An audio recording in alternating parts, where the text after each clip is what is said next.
Danielle, I can't believe it's been a whole year since we last spoke, but it's New York Climate Week again next week. I feel like a lot's changed in the US since we last spoke, but how does it feel? You're in the US, so tell us what it's like there now. I'm in the US, yeah, and I can't believe it's been a year. A lot has changed. I mean, a lot has changed, but in some ways, a lot has stayed the same, right? When I think about New York Climate Week last year, we were heading towards INC5, the Global Plastics Treaty.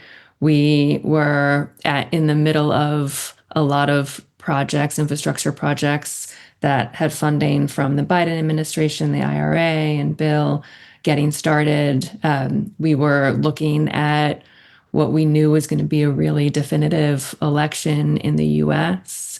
And we had both a lot of headwinds and a lot of tailwinds and a lot of uncertainty. And I do think that continues to feel true. The world feels very different now. And of course, there have been some, aside from just the dynamics of the US politics and election, there have been some real changes globally.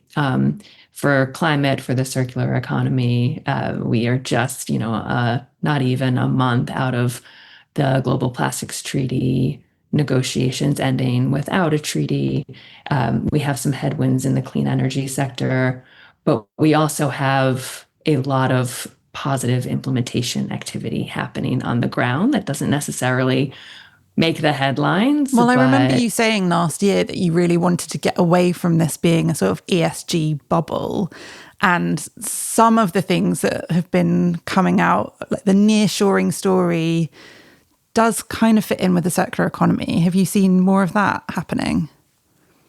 It's actually an incredible moment and movement for the circular economy right now. I think there's a window of opportunity because it is part of the kind of broader global environmental and climate movement that has real non-partisan resonance right now because of things like nearshoring and the supply chain resilience and critical minerals, right, being a real geopolitical issue that all countries care about. And circular economy is a solution to that as critical minerals as a resource. So, I mean, that is one example, but there are just so many ways where it's starting to be clear that the circular economy just makes a lot of sense in changing political environments in ways that other trends and themes, or those that are deemed trends and themes, are not in the climate space.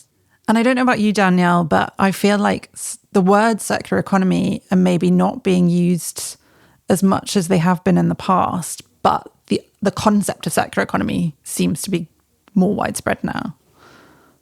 That's right. Yeah. And I mean, we've certainly seen that across a couple of different domains.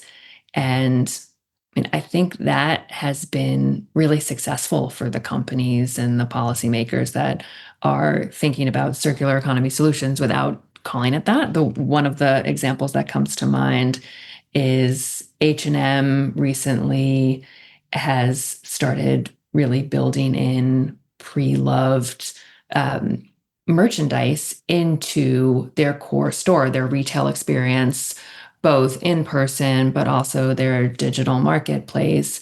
And it is presented and merchandised alongside their new clothing and their new merchandise, right? And so it's not othered. It's not opting into, I want a thrift or a pre-loved experience. Yeah. It's very much this is our product, and it is not differentiated in any way. And that has really supported the increase in their annual revenues for their circular business models. As an example, a couple of weeks ago, this summer, we hosted what we called a design for collection sprint, where we brought folks into a room that were touching e-waste in different ways. And one of the things we learned is that there's so many, I mean, there are very few companies that don't touch e-waste at all, right? Nearly everyone is interested in it, even if you don't actually produce electronics. But in that context, we had folks from the financial services sector, we had folks from the tech sector, we had innovators and startups, we had policymakers, We had retailers, we had folks from across the spectrum. No one was coming into that room for a circular economy conversation. They were coming into that room to understand how to help partner to develop infrastructure so that we could mine the e-waste for circulation, either by the product or to get the critical minerals out of them because that has economic value. So that was another example, right? Like, of course, we talked about circular economy here and there, but that's not what drove folks into the room. And to me, that's like when I start to nod my head and think we're getting something right. Yeah. Yeah. We've seen so many examples of circular economy, not called circular economy, in the last year Right. on the podcast. So one that stood out for me was when we were in Amsterdam earlier this year and we met Swap Feets, who are a bike hire company, well, a bike loan company. So instead of you having to own a bike, worry about the maintenance of it, compare all the various models, you leased it and they took care of the servicing and all of that for you. And then in Amsterdam, they have a very distinctive blue wheel. And I couldn't believe how many there were everywhere. Like the uptake has just been amazing. They clearly have just spotted the need and offered a service that is really popular. And at no point has it been like, you are doing a really important thing here. Right. Yeah, I mean, it must be so fascinating to be in your position, right? You're talking to so many folks across different sectors and industries around this. But I was just talking to last week one of my longtime friends and colleagues who has led sustainability at different tech companies, and one of the things she said to me really anchored with me is those folks like us that are in the circular economy and the climate movement have often been a bit precious about the quote unquote for good outcomes, right? And Mm, really proselytizing that. And those things are really important. But one of the things she said that stuck with me is like, it doesn't matter at the end of the day, right? If you're shaping business models and reshaping the way that folks do things, then you've got to speak to the value that they see. And as long as it has positive outcomes across um, the economy, the individual businesses, and the environment, then it doesn't matter what people believe they are doing it for, right? So yeah, it's just interesting to really open up the aperture and welcome in to a movement like this, folks that are coming from really different perspectives and different business models and all of that. yeah. And what we were also hearing on the marketing episodes that we've done is that there's this big say-do gap. People say that they want to do things to help the environment or to reduce how much waste they have. But actually, when it comes to the bottom line, you don't see the same numbers there. So it is adding that convenience in and just making it like not even a thought necessarily for them. Right. And that is, I mean, we talked a bit about, the opportunity of this moment, but I think one thing that this past year in the US has forced us all to do is really lift up the economic and the nonpartisan benefits of the circular economy that have always been there. And that is why circular economy is more on the agenda now, but it has forced us to balance the narrative and really speak to a broader range of people. And to me, that's the exciting moment that we're in right now, that you don't see in those headlines. And the development of it as well. That we're not sort of having to read off the script. I feel like when I first joined the Ellen MacArthur Foundation, and there were certain lines that you had to hit to try and explain exactly what the foundation did and what circular economy was. And I think the industry as a whole has relaxed into it a bit more now. Well, and I think that's the thing that if I'm thinking about last year versus this year, that really comes to mind is that it's starting to feel a bit more natural to all of us, a bit more integrated into all of our lives. And I think, again, it's important to know what the vision is and what the models are and the systems change. But if you get too academic about the language that we're using, we're kind of closing the door for folks. And we talked about this last year, right? Is that we need to move circular economy out of the ivory towers, and this is in the US specifically.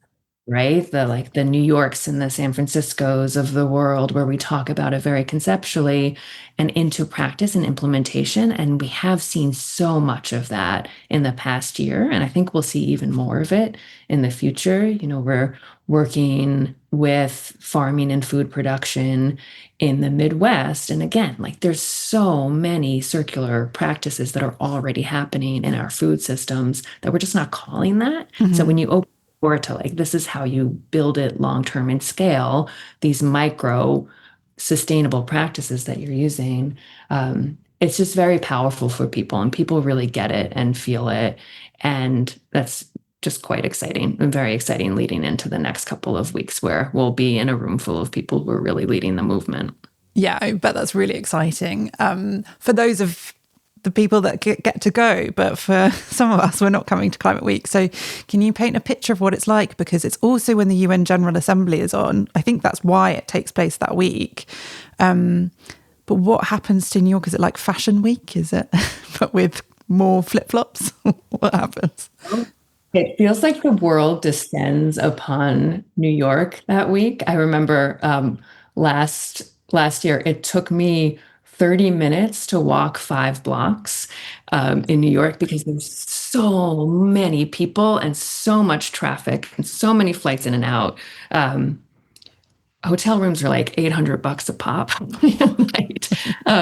So that, I mean, it is, the volume is high. And honestly, when our team was planning this year, we weren't, because of the nature of the world right now, we weren't sure if there was going to be that same level of excitement and engagement, but it really does seem like it's shaping up to be what it has been and even more so. And I think the, we need these conversations right now, these conversations where we are with audiences of chief sustainability officers and chief supply chain officers, of board directors who are making business decisions with circular economy in mind. And that's what it is, right?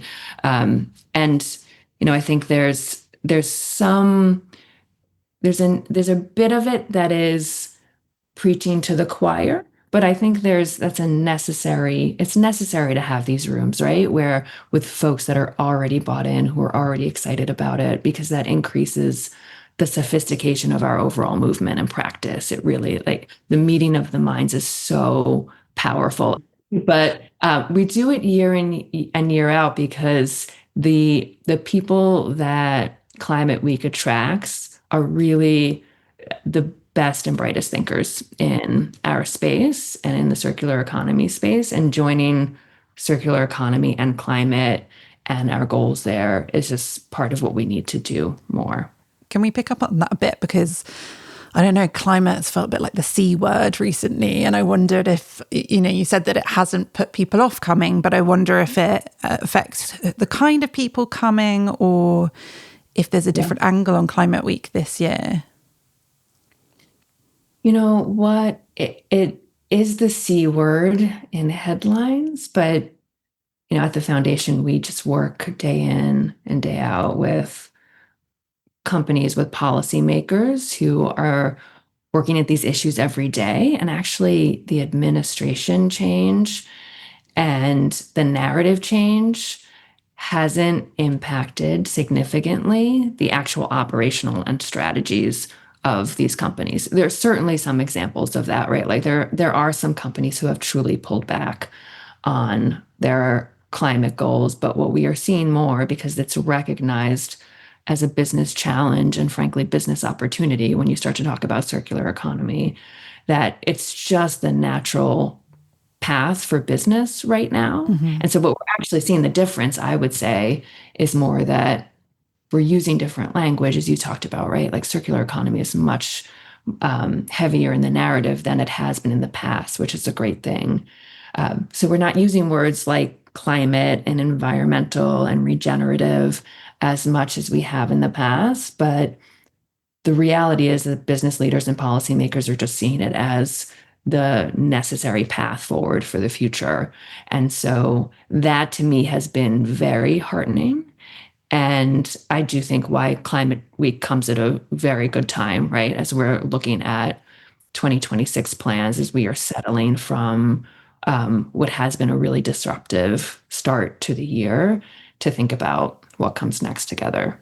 Yeah. And I know today we've talked a lot about the US because we're talking ahead of New York Climate Week, but you are the exec lead for North America. And I wondered if there were any stories from elsewhere in North America that have got you excited about what's happening there. Yeah, I mean, there are many. I would say I was in Canada a couple of months ago for the Canadian Circular Economy Summit, which is a biannual event. It was twice the size it usually is. And one of the things that they're trying to tackle there, Canada has an environment that is really conducive to environmental progress, right? There's enabling policy. The public is wired to make sustainable and environmental choices, but they are also one of the highest consuming countries in the world. And their circular economy activity and systems and infrastructure can't keep pace right now with the level of consumption. So even when there are really strong enabling conditions, our global economic system is not particularly wired well for the circular economy. But you've got like 2,000 bright minds in a room tackling it together. And these are not circular economy professors. These are folks that are resident in business, who are, the head environmental ministers, et cetera, that are working at this together. So I'd say, the forums continue to swell, and that's what we'll see at New York Climate Week, right? Yeah. They're getting bigger and bigger, and the conversation gets more and more sophisticated as we go along. And I think you went to Mexico recently as well. So what's happening in Mexico? Yes, I miss Mexico. I think I ate 500 grasshoppers when I was in Mexico. Oh, wow. Was it a competition or you got a taste of them? No, it wasn't. But I did it anyway. I was in Mexico City with a couple of the members from the North America team. We're partnering with the Commission for Environmental Cooperation on building a circular model for smartphones and e-waste. And so this was their kind of annual convening, where they bring in top environmental ministers, policymakers, the public, business leaders. And what's so interesting in Mexico, which actually similarly to Canada, is a mining economy. They are really focused on how to grow their mining economy, but not in traditional ways, just to move to urban mining and to think about, as we were talking about with the Design for Collection sprint, how do we look at the smartphones and the laptops and all of the devices that are being produced and used and churned through at rapid speed as the new mines, the new gold mines, right? And there's just in Mexico in particular, a lot of political and business will behind solving that challenge. And that is where, and when we think about North American leadership, I think these bright spots and these conversations and these models that are coming out of all three countries, but particularly out of Canada and Mexico at this current moment, can really solidify leadership and support North America's role in the global circular economy more broadly. So it's just really exciting to see. And I highly recommend grasshoppers. Were they in tacos, or how are you eating them? They serve them with guacamole instead of chips. It's like standard. I can see you're a little skeptical, but I recommend. Never say never. I think if I find myself offered a grasshopper, I'll give it a go. Okay. I'll report back. We're going to share some stories from an event that you're hosting later in the year. So I'm really excited to find out what goes on after the event. Fabulous. Yeah. Well, thank you for having me back after a year. It has been quite a hearty year. So it's fun to catch up. Thanks for coming back. And you've got a great newsletter that people can sign up for. We'll put the link in the show notes so that they can follow our work in North America closely. Because I know you're really going at a rate of knots now in North America. Yeah, and it does not stop with Climate Week, for sure. Yeah. Well, I hope it's not a whole year until we speak again, but thank you so much for your time today, Danielle. Thank you, Pippa. So fun to catch up.